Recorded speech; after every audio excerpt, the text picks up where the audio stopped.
My name's Jeremy Wall. I'm a producer, and we're in the middle of Hollywood Center Studios right now, which is the oldest film lot in the whole of LA. My background has been not just physical production, but raising money and structuring financing for films.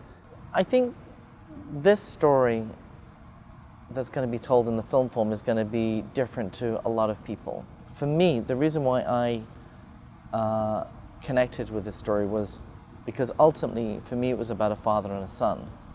A father and a son in the most extreme circumstances that I could ever imagine two human beings ever being in. So this is what appealed to me. It was also a story that had not been told, in my opinion. I think we've seen, imagery of the atomic bomb, but we'd never really understood a witness of what it was actually really like in Hiroshima. My name is Randall K. Rubin. I'm a screenwriter, and I've been given the honor of being asked to adapt the novel Rising from the Ashes.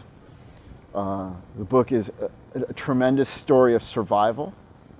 It's not just a story of survival, but it's also about retaining one's sense of humanity in the face of great adversity.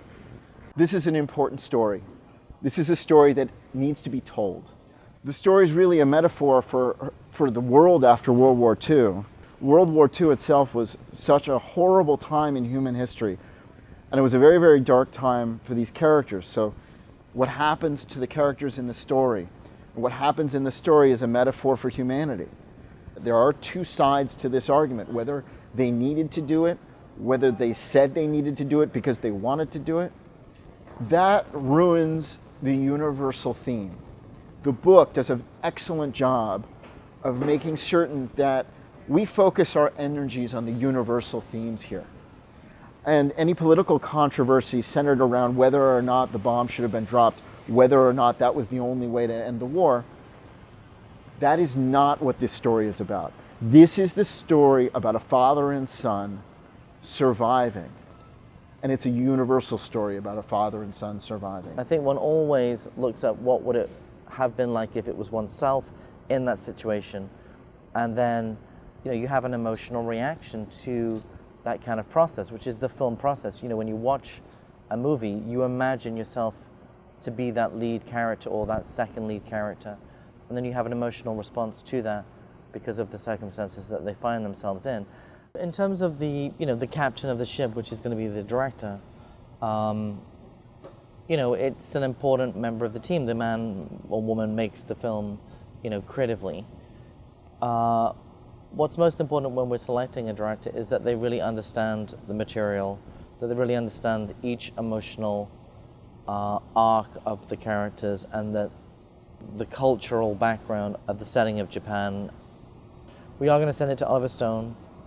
We'd like to send it to Ang Lee, and then we'll be sending it to a few other directors that may not well be known but have done similar movies in the sense of effectively using a lot of visual effects previously. This is a story that, when it's made into a film, I want people to talk about what happened as though they lived through it themselves. That's what I want to see, because I think that is the most honest discourse. What's phenomenal, what's amazing about this book and this telling of this story is how you can put yourself in that place and really think to yourself and imagine to yourself, what would I do if I had to go through this? It's extremely powerful.